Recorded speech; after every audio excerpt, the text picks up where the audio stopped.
Viewers എല്ലാവർക്കും ദിജോസ് വേൾഡിൻ്റെ പുതിയൊരു വീഡിയോയിലേക്ക് സ്വാഗതം. ഓവുലേഷൻ്റെ ഒരു 7th ഡേ മുതൽ ഈ ഒരു ടൈപ്പ് ഞാൻ ഈ പറയുന്ന രീതിക്ക് നിങ്ങൾക്ക് ഡിസ്ചാർജ് വരുന്നുണ്ടെങ്കിൽ പ്രഗ്നൻസി പോസിറ്റീവ് ആകാനായിട്ട് ചാൻസ് ഉണ്ട് കേട്ടോ. അതെങ്ങനത്തെയുള്ള ഡിസ്ചാർജ് ആണ്, എന്തുകൊണ്ടാണ് ആ ഡിസ്ചാർജ് നിങ്ങൾക്ക് ഉണ്ടാകുന്നത്, എന്തുകൊണ്ടാണ് അത് കൂടിക്കഴിഞ്ഞാൽ നമുക്ക് പ്രഗ്നൻസി കൺഫേം ചെയ്യാൻ പറ്റുന്നത് എന്നതിനൊക്കെ പറ്റിയിട്ടാണ് ഇന്നത്തെ വീഡിയോയിൽ സംസാരിക്കുന്നത് കേട്ടോ. അപ്പോൾ നമുക്ക് വീഡിയോ സ്റ്റാർട്ട് ചെയ്യാം. ഒരുപാട് ആളുകൾ നമ്മുടെ ചാനൽ ഫോളോ ചെയ്തിട്ട് പ്രഗ്നൻ്റ് ആയിട്ടുണ്ട്. അവരുടെയൊക്കെ സക്സസ് സ്റ്റോറീസ് കാണാൻ വേണ്ടിയിട്ട് ചാനൽ വിസിറ്റ് ചെയ്തതിന് ശേഷം കമ്മ്യൂണിറ്റി ടാബ് നോക്കുക കേട്ടോ.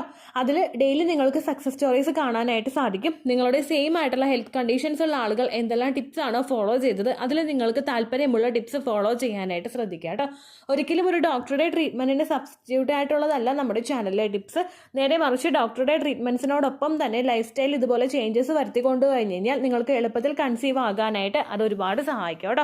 ഇന്നത്തെ വീഡിയോയിൽ വജൈനൽ ഡിസ്ചാർജിനെ പറ്റി സംസാരിക്കുന്നതിൻ്റെ മെയിൻ റീസൺ എന്ന് പറയുന്നത്, ലൈവ് പോകുന്ന സമയത്താണെങ്കിലും നമ്മുടെ കമൻറ്റ് സെക്ഷനിലാണെങ്കിലും ഒരുപാട് പേര് കമൻറ്റ് ഇടുന്നുണ്ട്. ഈ ഒരു ടൈപ്പ് ഡിസ്ചാർജ് ആണ് വരുന്നത്, ഇത് പ്രഗ്നൻസി പോസിറ്റീവ് ആണോ എന്ന് ചോദിക്കുന്ന ഒരുപാട് പേരുണ്ട്. പല കേസിലും സ്ത്രീകൾക്ക് എല്ലാവർക്കും ഉണ്ടാകുന്ന ഒന്നാണ് ഈ വജൈനൽ ഡിസ്ചാർജ് എന്ന് പറയുന്നത്. നാച്ചുറലി വജൈനയിൽ ഉണ്ടാകുന്ന ക്ലീനിങ് പ്രോസസ്സ് കൊണ്ടും ഡെഡ് സെൽസ് റിമൂവ് ചെയ്യുന്നത് കൊണ്ടും അതുപോലെ സെർവിക്സിൽ നിന്നും ഉണ്ടാകുന്ന ഡിസ്ചാർജും ഒക്കെ ആയിട്ട് പലപ്പോഴും വജൈനൽ ഡിസ്ചാർജും സെർവിക്കൽ മ്യൂക്കസും ഒക്കെ ആയിട്ട് നമുക്ക് ഡിസ്ചാർജിന്റെ രൂപത്തിൽ കാണാനായിട്ട് സാധിക്കുന്നുണ്ട്. ഇനി സാധാരണയായിട്ട് നമുക്ക് ഓവുലേഷൻ്റെ ഇംപ്ലാന്റേഷൻ നടക്കുന്നത് ഓവുലേഷൻ കഴിഞ്ഞിട്ട് 6 to 12 ഡേയ്സിലാണ്. ഈ ഒരു ടൈം പീരീഡിൽ വെച്ചിട്ടാണ് നമുക്ക് എല്ലാ തരത്തിലുള്ള പ്രഗ്നൻസി സിംറ്റംസ് കണ്ടു തുടങ്ങുന്നത്. ഒരുപാട് പേര് ചോദിക്കുന്നുണ്ട് ഈ ഒരു വജൈനൽ ഡിസ്ചാർജ് ഒക്കെ എപ്പോഴാണ് അപ്പോൾ ഉണ്ടാവുന്നത് എന്നതിനെ പറ്റിയിട്ട്. 6th ഡേ മുതൽ നമ്മുടെ ആ ഒരു എൻഡോമെട്രിയം ക്യാവിറ്റിയിൽ വന്നിട്ട് ഇത് അറ്റാച്ച് ആകാനായിട്ടുള്ള ചാൻസസ് ഭയങ്കര കൂടുതലാണ്.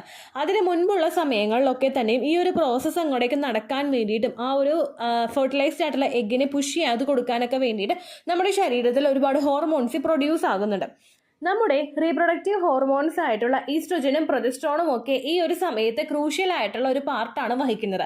സാധാരണയായിട്ട് നമുക്ക് ഈസ്ട്രോജൻ ഹോർമോൺ വേണ്ടത് നമ്മുടെ ഓവുലേഷൻ ഫേസിലും അതിനുശേഷം നമുക്ക് പ്രൊജസ്ട്രോൺ ഹോർമോണാണ് ലൂട്ടിയൽ ഫേസിൽ വേണ്ടത്.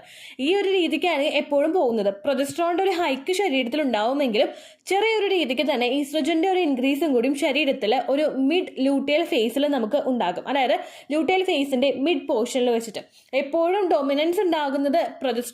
പക്ഷേ ഈസ്ട്രോജനും കൂടി ഉണ്ടാകുമ്പോഴാണ് എൻഡോമെട്രിയൽ ലൈനിങ് സപ്പോർട്ട് ചെയ്യുന്നതിനും സെർവിക്സ് ഒക്കെ നന്നായിട്ട് വർക്ക് ചെയ്യുന്നതിനും ഒക്കെ വേണ്ടിയിട്ടുള്ള ഒരു സിറ്റുവേഷൻ അവിടെ ഉണ്ടാകുന്നത്.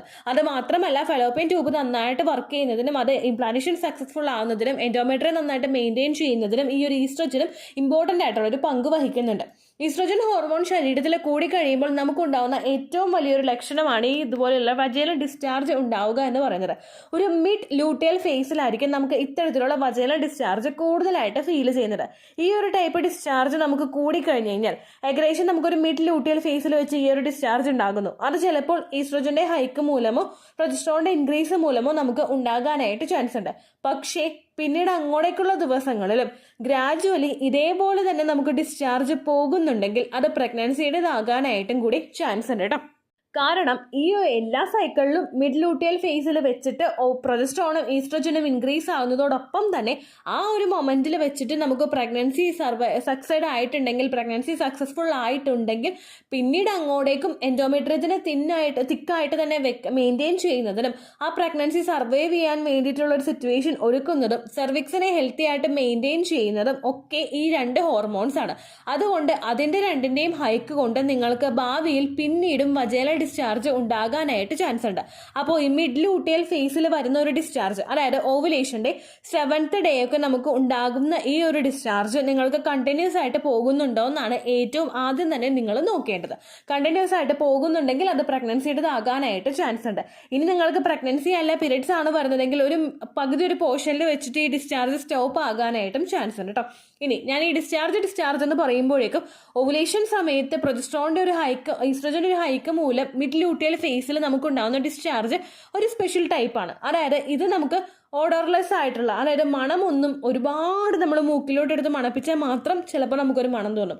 അതല്ലാതെ സ്മെല്ലൊന്നും ഇല്ലാത്ത മിൽക്കി വൈറ്റോ തിന്നോ ആയിട്ടുള്ള ഒരു ഡിസ്ചാർജ് ആയിരിക്കും നമുക്ക് ഉണ്ടാകുന്നത്. ഇത് ചിലപ്പോൾ മിൽക്കി വൈറ്റ് ആയിരിക്കും, അല്ലെങ്കിൽ ക്ലിയർ ആയിരിക്കും. ഞാനിവിടെ തംബ്നെയിലിൽ കൊടുത്തിരിക്കുന്ന ഇമേജ് പോലെ ക്ലിയർ ആയിട്ടുള്ള തിന്നായിട്ടുള്ള, അതായത് ഒരുപാട് കട്ടിയല്ല, നമുക്ക് എന്താ പറയുക, അതൊന്ന് നോക്കിക്കഴിഞ്ഞാൽ നമുക്ക് ഒരു ട്രാൻസ്പെറൻറ്റ്, ഒരുപാട് ട്രാൻസ്പെറൻ്റ് അല്ല എന്നാൽ ട്രാൻസ്പെറൻറ്റും ആണ്. ആ ഒരു ടൈപ്പ് ഡിസ്ചാർജ് ആയിരിക്കും നമുക്ക് ഈ ഒരു ടൈമിൽ കൂടുതലായിട്ടും ഫേസ് ചെയ്യുന്നത് കേട്ടോ. അത് ചിലപ്പോൾ എഗ് വൈറ്റ് ടെക്സ്ചർ പോലെ ക്ലിയർ ആയിരിക്കും, അതല്ലെങ്കിൽ മിൽക്കി വൈറ്റ് ടെക്സ്ചറോ ആയിട്ടുള്ള രീതിക്കായിരിക്കും നമുക്ക് ഉണ്ടാവുന്നത് കേട്ടോ.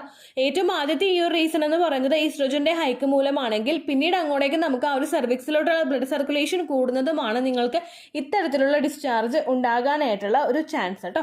അങ്ങനെ ഒരു രീതിക്ക് നമുക്ക് ഡിസ്ചാർജ് പോയി കഴിഞ്ഞാൽ അടുത്തതായിട്ട് നമ്മൾ ശ്രദ്ധിക്കേണ്ടത് ഇതിനെ ചുറ്റിപ്പറ്റി മറ്റുള്ള എന്തെങ്കിലും ലക്ഷണങ്ങൾ നിങ്ങൾക്ക് വരുന്നുണ്ടോ എന്ന് നോക്കുക. അപ്പോൾ ഒരു 90% വരെ നമുക്കിത് പ്രഗ്നൻസി ആയിട്ട് കൺഫേം ചെയ്യാനായിട്ട് സാധിക്കും. ഇതിനെ ചുറ്റിപ്പറ്റിയുള്ള ലക്ഷണങ്ങളൊക്കെ നമുക്ക് കണ്ടു തുടങ്ങാനായിട്ടുള്ള ഒരു ടൈമാണ് നമ്മുടെ ഈ മെഡ് ലൂട്ടിയൽ ഫേസ് എന്ന് പറയുന്നത്. അതായത് നമുക്ക് ഈ ഒരു ടൈമിൽ ഇംപ്ലാന്റേഷൻ സക്സസ്ഫുൾ ആയിട്ടുണ്ടാകും.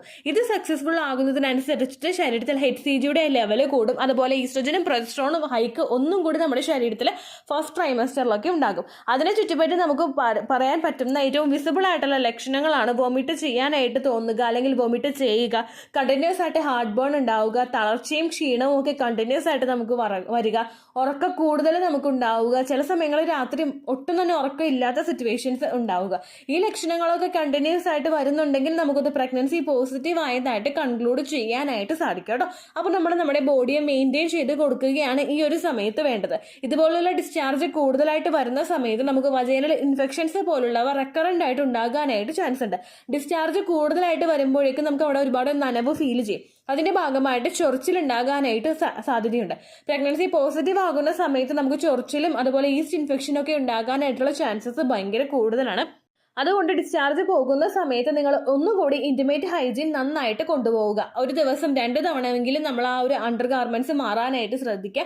ചെറു ചൂടുവെള്ളം ഉപയോഗിച്ചിട്ട് അവിടെ വാഷ് ചെയ്യുക. ഒരുപാട് ഹാംഫുൾ ആയിട്ടുള്ള സോപ്പൊന്നും ഇട്ട്, അതായത് ഒരുപാട് ഫ്രാഗ്രൻസ് ഉള്ള സോപ്പൊന്നും ഇട്ട് കണ്ടിന്യൂസ് ആയിട്ട് അവിടെ വാഷ് ചെയ്യേണ്ട ആവശ്യമൊന്നുമില്ല കേട്ടോ. നമ്മൾ ജസ്റ്റ് ഒരു ടാപ്പ് വാട്ടർ ഉപയോഗിച്ചിട്ട് നന്നായിട്ട് ക്ലീൻ ചെയ്താൽ മതി. ചൊറിച്ചിൽ അങ്ങനെ എന്തെങ്കിലും വരുന്നുണ്ടെങ്കിൽ നേരിയ ഒരു ചൂടുവെള്ളം നമുക്ക് ഒഴിച്ചു കൊടുക്കാവുന്നതാണ്.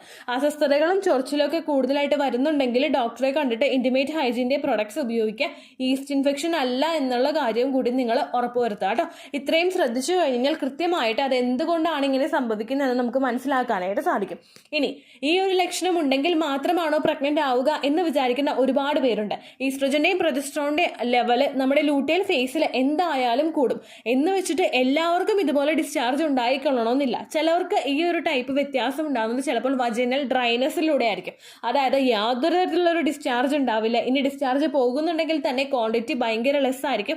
ചിലവർക്ക് പ്രഗ്നൻസി സിംറ്റംസ് ഒന്നും, ഞാനിപ്പോൾ പറഞ്ഞത് കൺഫേം ചെയ്യാൻ പറ്റുന്നത് പോലുള്ള പ്രഗ്നൻസി സിംറ്റംസ് ഒന്നും തന്നെ ഉണ്ടാവില്ല. അപ്പോൾ അങ്ങനെയുള്ള ഒരു പ്രഗ്നൻസി പ്രതീക്ഷിക്കേണ്ട എന്നാണോ വിചാരിക്കുന്നതെങ്കിൽ ഒട്ടുമല്ല.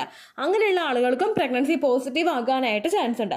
ഓരോരുത്തരുടെയും ബോഡി ടൈപ്പ് ഡിഫറെൻ്റ് ആയതുകൊണ്ട് ചിലവർക്ക് ചില സിറ്റുവേഷനിൽ വജൈനൽ ഡ്രൈനസ് ആയിരിക്കും കൂടുതലായിട്ട് അനുഭവപ്പെടുന്നത്. അതായത് ചില ആളുകൾക്ക് ഉണ്ടാവുന്നതാണ് ഓവുലേഷൻ നടക്കുന്ന സമയത്ത് ഡിസ്ചാർജ് ഒന്നും ഉണ്ടാവില്ല, പക്ഷെ ഓവുലേഷൻ ഉണ്ടാവില്ലേ? ഉണ്ടാവും. അതേ സെയിം രീതി തന്നെയാണ് ഈ ഒരു സമയത്ത് നമുക്കുണ്ടാകുന്നത്.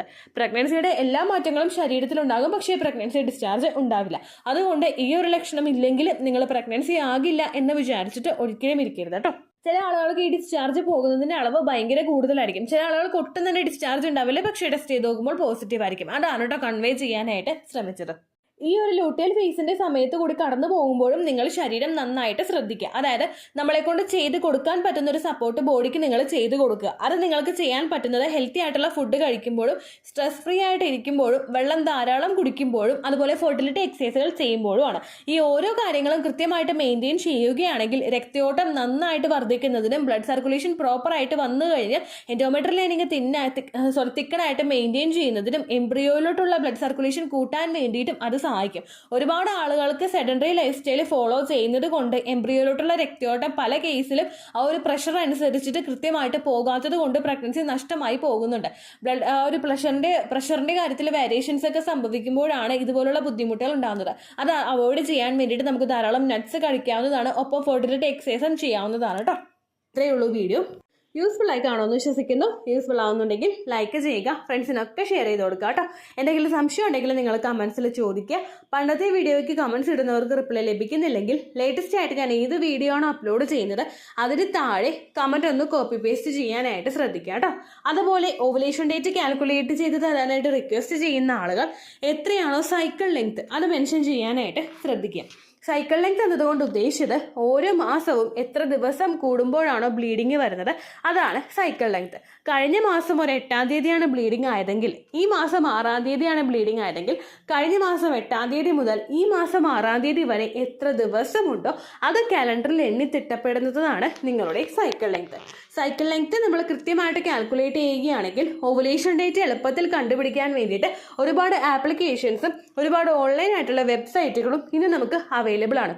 പ്ലേ സ്റ്റോറിൽ പോയിട്ട് ഓൺലൈൻ ഓവുലേഷൻ ട്രാക്കർ എന്ന് ടൈപ്പ് ചെയ്ത് കഴിഞ്ഞാൽ നിങ്ങൾക്ക് അതുമായിട്ട് ബന്ധപ്പെട്ടിട്ടുള്ള ആപ്ലിക്കേഷൻസ് കിട്ടും.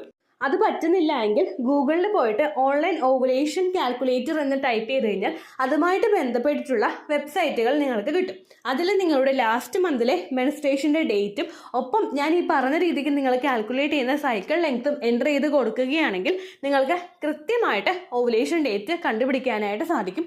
ഫെർട്ടൈൽ ടൈം പീരീഡും നിങ്ങൾക്ക് കിട്ടും. അതായത് എത്ര ദിവസം മുതൽ കോൺടാക്ട് ചെയ്ത് തുടങ്ങിക്കഴിഞ്ഞാൽ നിങ്ങൾ പ്രഗ്നൻ്റ് ആകും എന്നുള്ളൊരു ഡേറ്റും നിങ്ങൾക്ക് പ്രോപ്പറായിട്ട് കിട്ടും കേട്ടോ. ഇത് കാൽക്കുലേറ്റ് ചെയ്യുന്ന സമയത്ത് സൈക്കിൾ ലെങ്ത് കാൽക്കുലേറ്റ് ചെയ്യുന്ന സമയത്ത് നിങ്ങളുടെ ആ ഒരു കലണ്ടറിൽ നോക്കി തന്നെ നിങ്ങൾ കാൽക്കുലേറ്റ് ചെയ്യുക. പല മാസങ്ങളിലും 30-31 ദിവസമുണ്ട്, അതുകൊണ്ടാണ് അങ്ങനെ പറഞ്ഞത്. ഒപ്പം നിങ്ങൾക്ക് ബ്ലീഡിങ് തുടങ്ങിയ ദിവസത്തിന് വേണം നിങ്ങൾ ഡേ 1 ആയിട്ട് എടുക്കാൻ വേണ്ടിയിട്ട്. സ്പോട്ടിങ് തുടങ്ങിയ ദിവസത്തിനെ, അതായത് ചെറുതായിട്ട് ഡിസ്ചാർജ് പോയി തുടങ്ങിയ ദിവസത്തിനെ നിങ്ങൾ കൺസിഡർ ചെയ്യേണ്ട ആവശ്യം ഇല്ല കേട്ടോ. അപ്പോൾ ഇത്രയേ ഉള്ളൂ വീഡിയോ. അടുത്തൊരു വീഡിയോ ആയിട്ട് നമുക്ക് വീണ്ടും കാണാം. ബൈ.